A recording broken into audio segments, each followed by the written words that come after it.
All right, everybody, we are back. We're back. And some crazy things have happened. Hollis, we need to hear from you because this man just got done running a marathon on the Great Wall of China. And Hollis, we just need to know. Wow, he said like He said loud.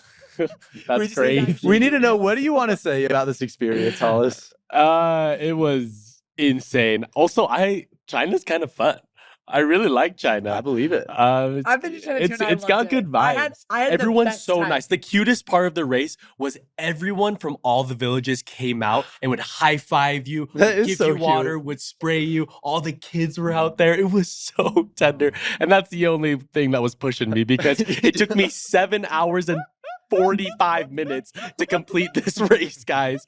But there was an 8-hour cutoff. 10% of the people. No way. 10% of the people You didn't made it finish. right before the cutoff, bro. Yeah, Let's 10% go. didn't finish You and were really disqualified. Hollis, we're so proud of Stairs you. were crazy, bro. On the video, Yeah, there was some that was intense steep, steps. bro. Oh, 5,280 stairs to be exact, going up. That's That's intense. not even counting That's going like down. almost how many feet A mile. are in a mile? It is. Hey, Grace.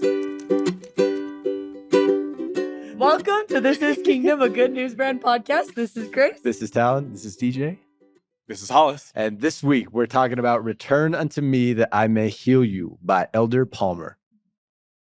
This talk was actually really special to me, guys. I had a really special experience a couple weeks ago. I was able to attend my own sister's endowment, and it was really precious, guys. And I don't think I've ever been so locked in on a temple ceremony than this one, because I was taking okay, what is she thinking? What is she experiencing? How is this affecting her? And I think some people might consider it a little later that she got her temple endowment. She had just gotten married. She had a beautiful girl, and she is such a cute little girl. Everyone needs to go see a picture because she's so cute. Her name is Isla, and she's just the cutest girl in the world.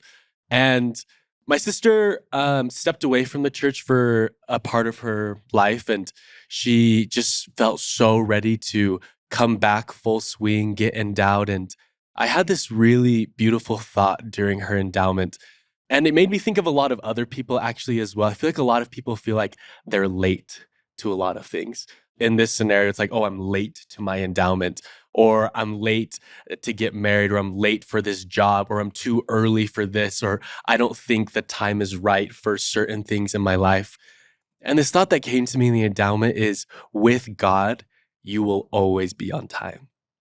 And I love that because this endowment came at the perfect time for my sister and her family. It came at the perfect time for her to make this incredible and sacred promise with Christ and with God, and it has blessed her family more than she will know. And I feel like that's a thought that I want to just keep with me, because I think it's so easy to feel late for things or too early for things, or feel like our time has passed with a lot of things, especially spiritual things in our life. But one incredible thing I've been learning about God is He makes things worth it, and you are on time with Him. It comes at the right time in your life when you're ready to let Him in, and He makes you ready for those things in your life. There is a story that I'm obsessed with in scriptures, and it's one of those stories that I've read over and over and over and over again, trying to understand it, because I had a buddy bring something up to me about the story one time. It's the story of the man at the pools of Bethesda. And I had a buddy say, it doesn't work like that story. Like, Christ showed up and He was healed immediately. And he's like, it doesn't work like that for me. Like, I'm not healed immediately. Things don't happen immediately.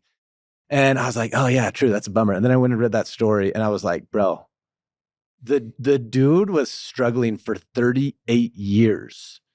And then Christ showed up and healed him immediately. But that wasn't the first time he looked for mercy and grace. That's what the pools of Bethesda were. They're a place of grace and mercy. Like, he was looking for healing. He was looking for it for a very long time.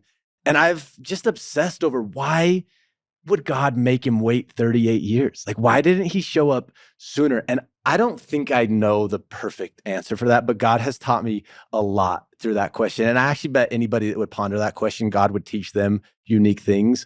But what I've realized is that I think God sees pain a lot different than we do. And I think He sees time a lot differently than we do. And I think sometimes he sees the pains in our life with the purpose that they will have.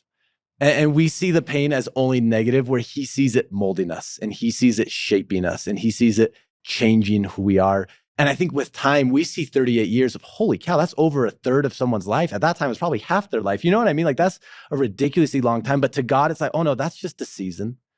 Like there's so much more. And I think sometimes when we're waiting, or we feel like we're late, or we feel like the answer or the healing or the blessing we haven't come, and we feel like we've waited so long, God's like, oh no, this is a small season.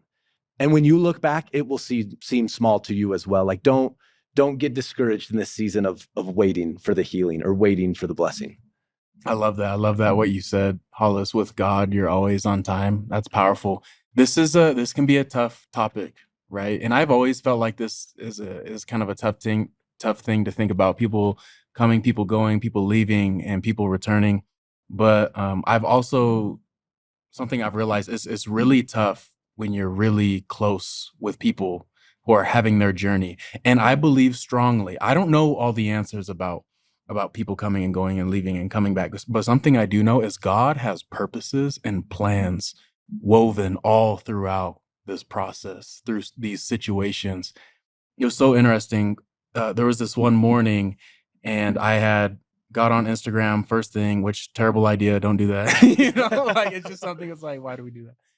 And I came across a dear friend of mine, and they were kind of throwing on their stories some of the reasons why they're stepping back from church and from God. And it was kind of an interesting way to start the day. I was feeling kind of a mix of like a little bit of sad and thinking about some of the experiences that I had with this person. And I was like, huh. And so I went to the gym, and on the way back, I've been trying to do this thing where I'll listen to a talk on the way back from the gym. And this was the talk that came on, just in order, just sequentially. It was the talk that came on after I had that experience in the morning. And first I thought, man, God is so good, dude. God is so good to put this talk right here when I need it. And this talk is amazing, man. This talk is amazing. It's a masterclass for how to approach these tough situations and to see people like the Savior sees them, and to respond and react and walk with the Savior in navigating all of this stuff. And so I hope that for our community here, I hope that this will be a talk for you that you can go back to over and over again as you're striving to navigate these situations with friends and family, having their beautiful faith journeys and coming and going, because it's a tough thing. But this talk contains so many powerful and peaceful and comforting truths that we need to remember. I think that this year, like 2025, since January, I feel like I have been very frustrated with God's timing for my life. And it's kind of been funny because I haven't really ever felt that before. Like I've just really been really happy with my life for the majority of it. Like I just like, and I feel really lucky and feel really blessed. And I feel like kind of I started this year in January, and I was really frustrated with God's timing. And I was having a really hard time being okay with it and feeling good about like what was happening. And really early on into the year, within the first week, I read randomly Psalm 27. And when I read it, I don't even know why it hit me so hard, but like I knew it was written for me. Like right when I read it, it felt like it was a letter straight from God to me. And I like cried and cried, and I read it over and over and over. And I decided that I was going to read it every single day this year. And so every single day I've Man, spent, that's so fun. yeah, every single day, no matter what, I do like other scripture study, but no matter what, I read Psalm 27 before I go to sleep. And the very last verse, I pretty much have it memorized, but I didn't want to say that and then get embarrassed that I didn't. And so I got my scriptures out just in case. And it just says, wait on the Lord. It starts. And the last verse is, wait on the Lord, be of good courage, and he will strengthen your heart. Wait, I say, on the Lord. And every single night, that's the phrase that I repeat in my head before I fall asleep. And the reason why is because, to be honest, the waiting isn't fun. Waiting is never really usually that fun. And it can be really frustrating, and it can make you doubt, and it can make you weak, and you can begin to ask why, and you can get really frustrated. Waiting is never something you're like super stoked to do. And I love that there's a promise in that verse. Be of good courage, and he will strengthen your heart. And I think we can look forward to the healing, and we can look forward to the promises, and we can look forward to what's on its way. And I can believe that that's coming from God. I can believe that God has really good things on the way, but that doesn't mean that I'm not still waiting. And what I think is really beautiful about the God we believe in is that even when we're in the middle of the waiting, he will strengthen our hearts.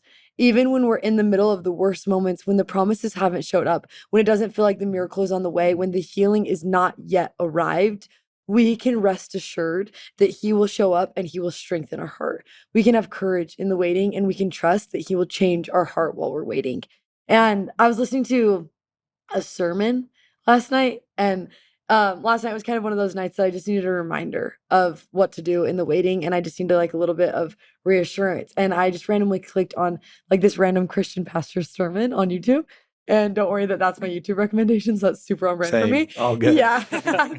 um, and it was this girl who was talking, and she said, "You can have hope no matter what. Like, there's no better place to put your hope in than the Lord." And then she said this random line, and she said, "Do you want his hands or do you want his heart?" And I started realizing that the majority of my life, I think I just wanted his hands. I wanted God to do things for me. I wanted to see his hand in my life. I wanted to see the miracle. I wanted to see the healing. I wanted what God could do for me instead of just wanting God. And I think that's something that I want to change right now, is that I think that one of the most beautiful things about waiting is I think it's a really good chance to get to know God because there's really nothing else to do. When you're waiting, there's nowhere else you can go. You just have to wait. And in those moments, Jesus will still show up and he'll strengthen your heart. And it's a really good time to say, do I just want his hands to work for me, or do I want to know his heart?